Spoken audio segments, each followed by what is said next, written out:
As you know, an osteopath, a lot of the time we're known for treating people with low back pain. I'm not quite sure where that came from, but we are synonymous with low back pain. Yes, we can treat that, but we can also treat an awful lot of other conditions as well. One of the key things about osteopathy is that we are taught a number of ologies. We are taught pathology, physiology, biochemistry, you name it, we're taught it. And also we have to do over 1,000 hours of clinical hands-on work during our degree course. So we are pretty well equipped to treat most conditions. And one of the things that a lot of people don't realise about osteopathy is that we are one of the few medical healthcare professionals outside of the NHS that's actually allowed to diagnose. So we need that ability because we never know who's going to walk through the door. Somebody may come in with a case of low back pain, but actually there's something much more serious going on. If, as a part of our conversation, when I'm explaining to them what therapy coaching is all about, and they bring their issue that they've got, whether it be anxiety or self-esteem or struggling with emotional regulation, it could be a health anxiety I've dealt with exam anxiety, I've dealt with all sorts of different anxieties, panic attacks, people being afraid to go outside their front door, health anxiety is another one. So I don't know what I'm going to get. And in the course of that conversation, that discovery session, if with my training, I feel that actually there's more going on here, there's something behind all this, it could be a traumatic experience, it could be depression, it could be a potential disorder that's lurking behind. And I've got a network of psychiatrists, psychotherapists and counsellors, and I will recommend that person go and see them because they are the right people that this client should be going to see. Hello and welcome to the second episode of season 2 of the Pain Through Living podcast with me, your host, Bob Allen, and my co-host, Clare Elsby. And in this episode, we're going to talk about the kind of different treatment approaches. So mine is very physical based and Claire's is very mental health therapy based. And we're just going to talk about the kind of people we have helped over the years. As you know, an osteopath, a lot of the time we're known for treating people with low back pain.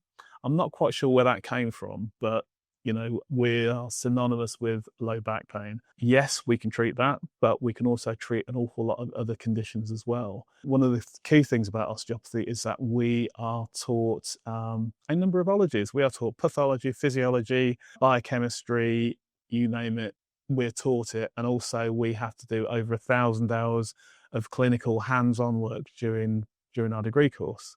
So we are pretty well equipped to treat most conditions. And one of the things that a lot of people don't realise about osteopathy is that we are one of the few medical healthcare professionals outside of the NHS that's actually allowed to diagnose. So we need that ability because we never know who's going to walk through the door.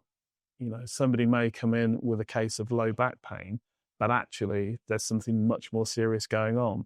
And we need to know, is that something we can treat? Is that within our scope of treatment? Or is that something that we have to refer to GP? And I have sent, not many, but I have sent the occasional person to A&E because the signs and symptoms they were showing indicated something that was potentially very serious called cauda equina syndrome. And that is a medical emergency. I sent them to A&E. Luckily, it wasn't that. They had a viral infection, which was causing a number of problems, but it wasn't that. But yeah, that's the kind of situation we have to deal with. I had another client who came in. They'd been to see the GP with shoulder pain, and they came in to see me because they still had the shoulder pain and the medication that they'd been prescribed wasn't working. Now, I examined them. I looked at what was going on, and there's that little spider sixth sense that says that this isn't what it appears to be. And unfortunately, in this case, it was not just mere shoulder pain, it's actually cancer. There's a very rare form of cancer which can refer pain up into the shoulder. It's actually up into the right shoulder. So although it appeared that it was just shoulder pain, the signs and the symptoms were not that. So I sent them back to the GP, said we need to get an MRI scan done. They got the MRI scan done and it turned out to be cancer, unfortunately. But that is a level of training that we have to have because, like as I said, we never know who's going to walk through the door. I have treated so many different conditions, from ankle sprains to knee pain to hip pain to shoulders, heads, shoulders, knees and toes, all of the above. So that's the range of skills that we need to have. I mean, I don't know what specialist training you have as a therapy coach, Claire, but how about yourself? It's very similar to you in a way that I don't know what someone is going to present with when they log on, because I tend to see most of my clients online. And I offer a free discovery session, which is really where I can triage the person. So if, as a part of our conversation, when I'm explaining to them what therapy coaching is all about, and they bring their issue that they've got, whether it be anxiety or self-esteem or struggling with emotional regulation, it could be a health anxiety I've dealt with exam anxiety, I've dealt with all sorts of different anxieties, panic attacks, people being afraid to go outside, go outside their front door, health anxiety is another one.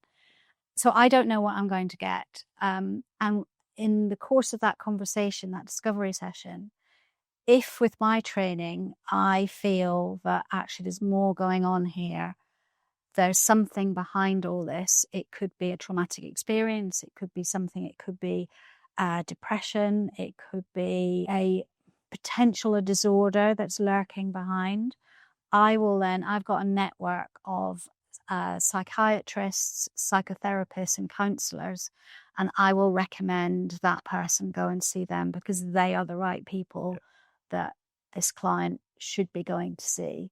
There have been occasions where the individual has been through the therapy, so they've been through that clinical therapy and they've dealt with whatever it is or understand how to deal with whatever it is that's been going on for them.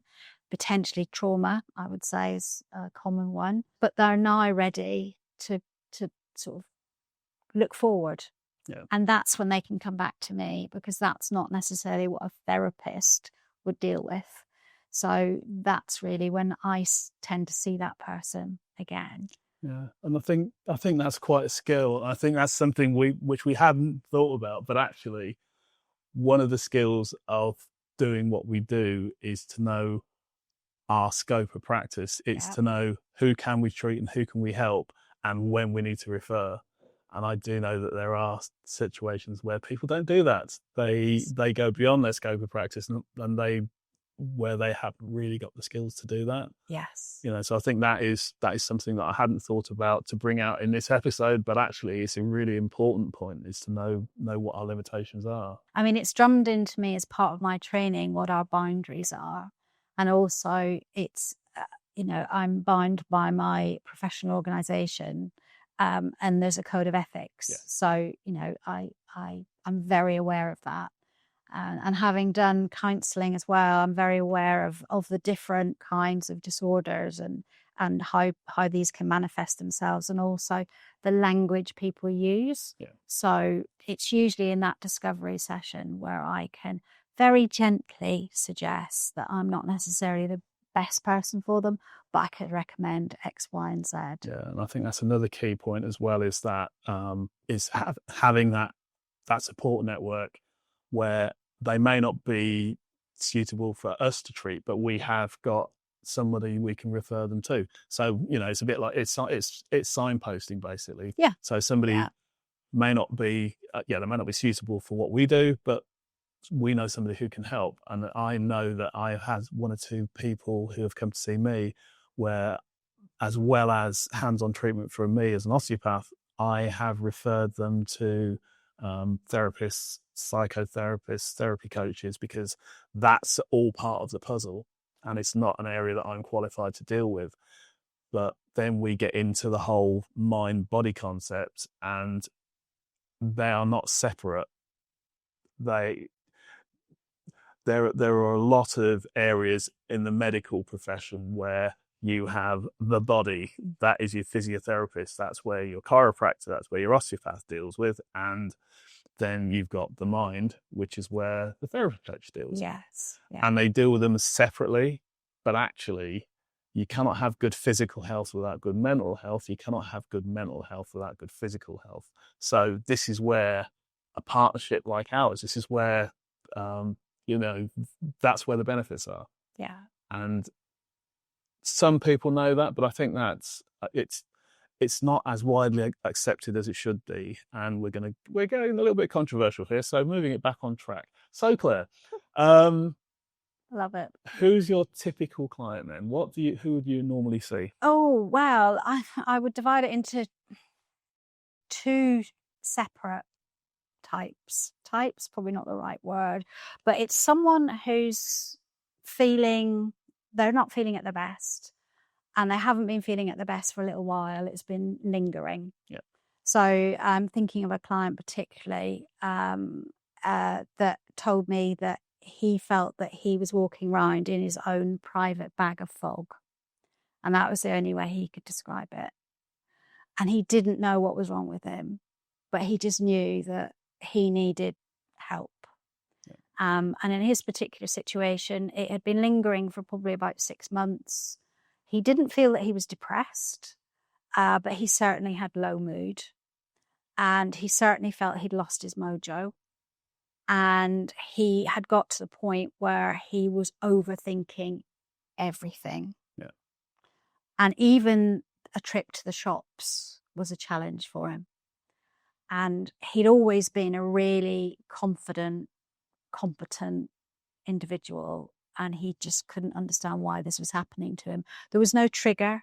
There was nothing that had happened. It had just come upon him over time, and he couldn't quite shake it off. So he would probably be a very good example of someone who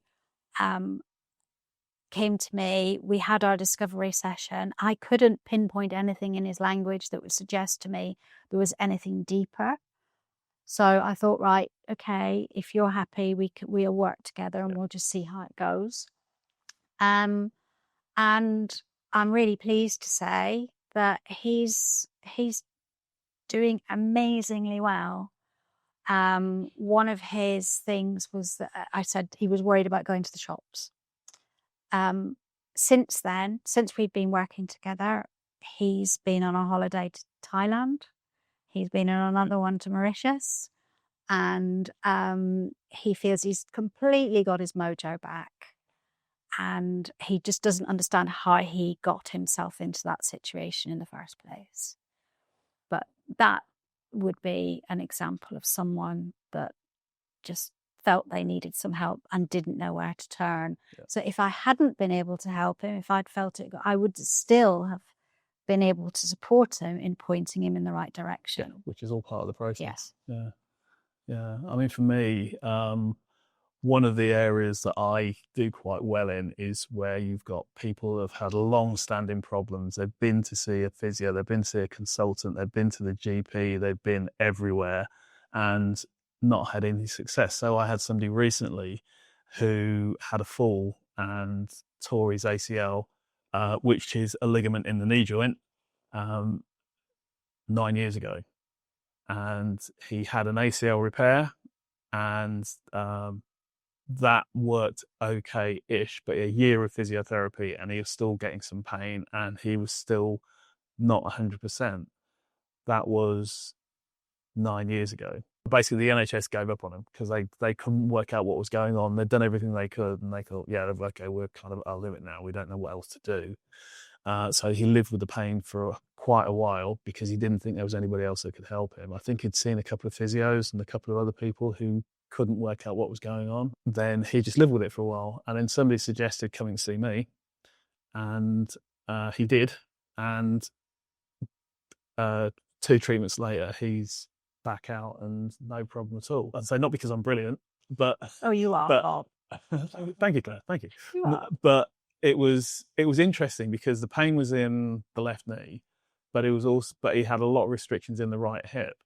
Now, the question is, did the knee come first or was the hip part of the problem, or did the hip develop as part of the knee problem?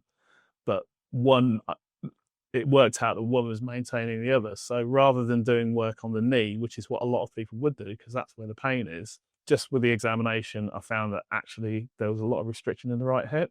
So treated the right hip, and miraculously the knee got better, and then he was back out playing golf. I only saw him twice, which is really rubbish for my business. It doesn't make me any money at all.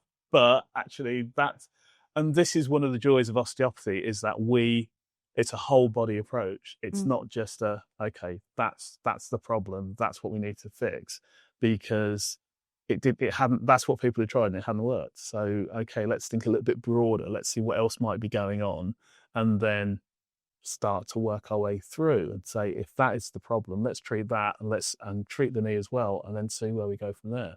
But yeah, that was a really, really good result. Not totally expected, but yeah.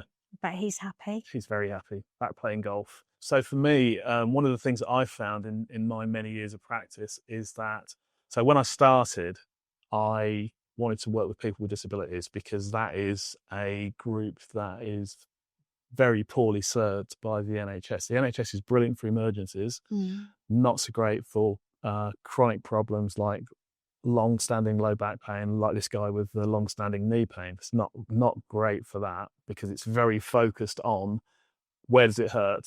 That's what we're going to work on, as opposed to looking at the whole body. So one of the things that I wanted to do was work with people with a disability because that was very underrated. So when I left uni, on the last day, I said to the tutors, "This is what I want to do. I want to work with people with disabilities. Where can I go to get extra training? So to enhance the skills that I have." And they said, "Well, nowhere. There's nobody that's really doing it." So I thought, okay, I'm going to have to do this myself. Yeah. So I found a charity based down in Bedford that one of the other people in the clinic I was working in did some work for, and I worked there for 2 years, and that was just working with people, adults with learning disabilities, and just finding out what the issues were. What can I do to help? How does that work? Especially with people that are non-verbal. But I learned a lot, and I've just kind of carried on developing that. So I've worked with wheelchair basketball teams. I've worked with people with hypermobility, all kinds of stuff, because that was an area that I really wanted to work in, and that was great. But also what's happened, and I'm not quite sure how it happened, but I have a lot of older clients. Again, it's a very poorly served group in the healthcare system generally. So they tend to just load them with meds. And that seems to be it. So I've worked with a lot of older adults. I think the oldest is about 93. And again, get good results. Partly because, I've got some skills and experience which I know can help, but also because I listen. I will sit and I will talk, and we'll get stories and get an understanding of, it's not just your back. There's something else going on as well. Let's work on all of those areas, and it works. I'm not sure if I should tell this story, but I'm going to tell it anyway. There was a client of mine. So one of the buildings I work at, they came in and parked in the disabled space because they were in excruciating pain, and they came in to see me, hobbling on a walking stick because they're in that much pain. But by the end of it, they were so much better. They didn't actually need the walking stick anymore. Wow. I mean, it was quite a simple thing. If you know what you're looking for, it's quite a simple thing to work out. But then they still hobbled out because they parked in the disabled spot, right. And it was a bit naughty. So, yeah. But yeah, it's like I said, it's a lot of it is experience and having an understanding of the body and how it works. So, those are the kind of two areas that I tend to work in a lot, is people with disabilities and older adults. Do you kind of have a particular target, or do you treat everyone? Well, the other area that I'm seen to be attracting, if you like, I guess that's something, is it's where an adult, parents, where their child is going through a assessment at school for neurodiversity, which is becoming more and more common. And as a result of that, what generally happens is the parents get really curious about neurodiversity. What does this mean? What does this mean for my child? And do loads and loads and loads of research. And then either one or both there'll be like a little penny drop moment quite often where they'll go, "Oh, that sounds like me." Yeah. And then it's a whole other issue. And it's like, it's about an understanding of what that means for them. So obviously they're not going through the diagnosis process. So they've got questions about what does this mean for me? Should I get a diagnosis as well? And so what I do with those clients is it's more of a psychoeducation, if you like. It's explaining what neurodiversity is, but particularly because everyone is so different. What does their neurodiversity look like, and what does that mean for them? Yeah. And because they're adults, they will already have loads and loads of workarounds. Yeah. They'll have spent a whole lifetime doing it. So what workarounds are they doing at the moment that are helpful? What's actually getting them to where they want to be?